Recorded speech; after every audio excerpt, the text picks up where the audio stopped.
Prologue. The Bite of the Raptor.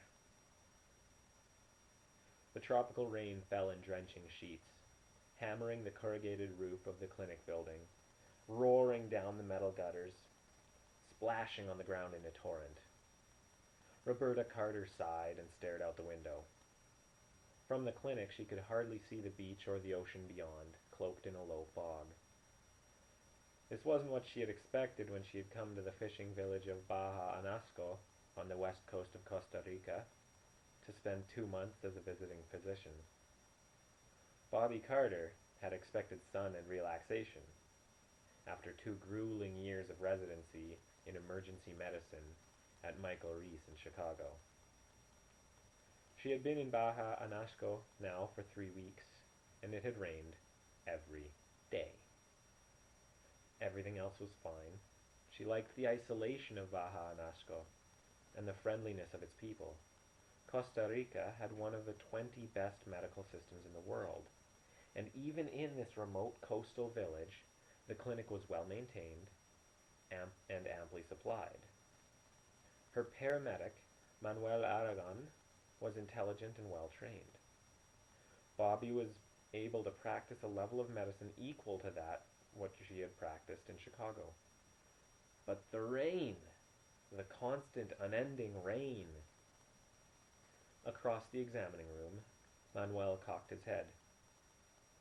"Listen," he said. "Believe me, I hear it," Bobby said.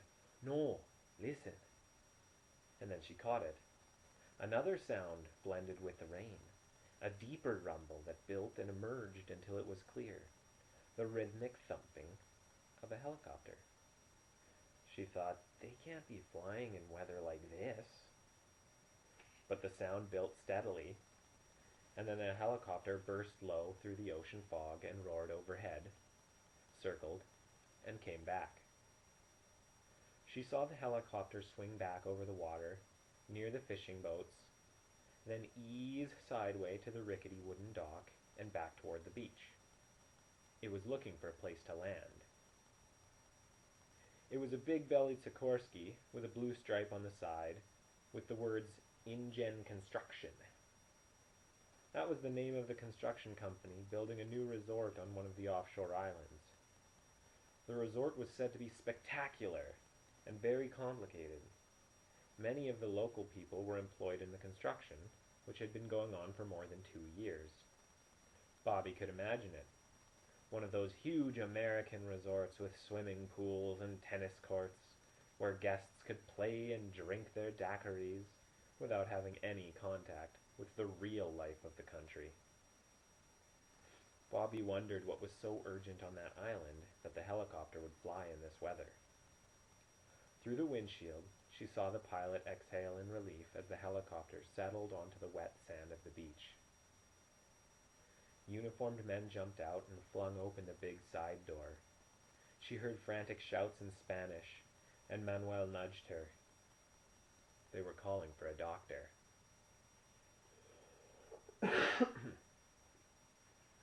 2 black crewmen carried a limp body toward her, while a white man barked orders. The white man had a yellow slicker. Red hair appeared around the edges of his Mets baseball cap. "Is there a doctor here?" he called to her as she ran up. "I'm Dr. Carter," she said. The rain fell in heavy drops, pounding her head and shoulders. The red-haired man frowned at her. She was wearing cut-off jeans and a tank top. She had a stethoscope over her shoulder. The bell already rusted from the salt air. "Ed Regis, we got a very sick man here, doctor." "Then you'd better take him to San Jose," she said. San Jose was the capital, just 20 minutes away by air. "We would, but we can't get over the mountains in this weather. You have to treat him here." "We would, but we can't get Mistake. I started rereading the same line. Bobby trotted alongside the injured man as they carried him to the clinic. He was a kid, no older than 18. Lifting away the blood-soaked shirt, she saw a big slashing rip along his shoulder, and another on the leg. What happened to him? "Construction accident," Ed shouted. "He fell. One of the backhoes ran over him." The kid was pale, shivering, unconscious. Manuel stood by the bright green door of the clinic, waving his arm. The men brought the body through and set it on the table in the center of the room. Manuel started an intravenous line, and Bobby swung the light over the kid and bent to examine the wounds. Immediately, she could see that it did not look good. The kid would almost certainly die. A big tearing laceration ran from his shoulder down his torso. At the edge of the wound, the flesh was shredded. At the center, the shoulder was dislocated, pale bones exposed. A second slash cut through the heavy muscles of the thigh, deep enough to reveal the pulse of the femoral artery below. Her first impression was that his leg had been ripped open. "Tell me again about this injury," she said.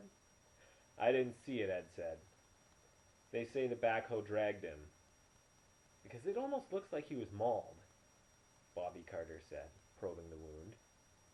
Like most emergency room physicians, she could remember in detail patients she had seen even years before.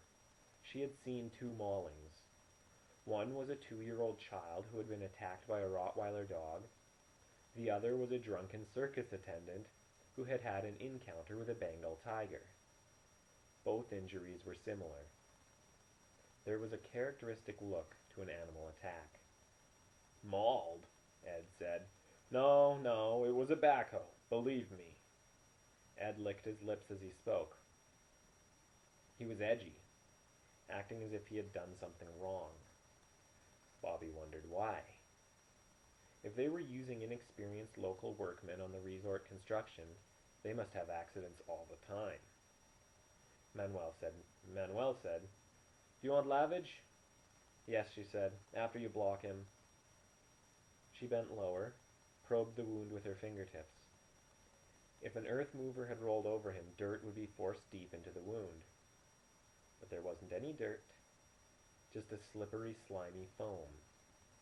And the wound had a strange odor, a kind of rotten stench, a smell of death and decay.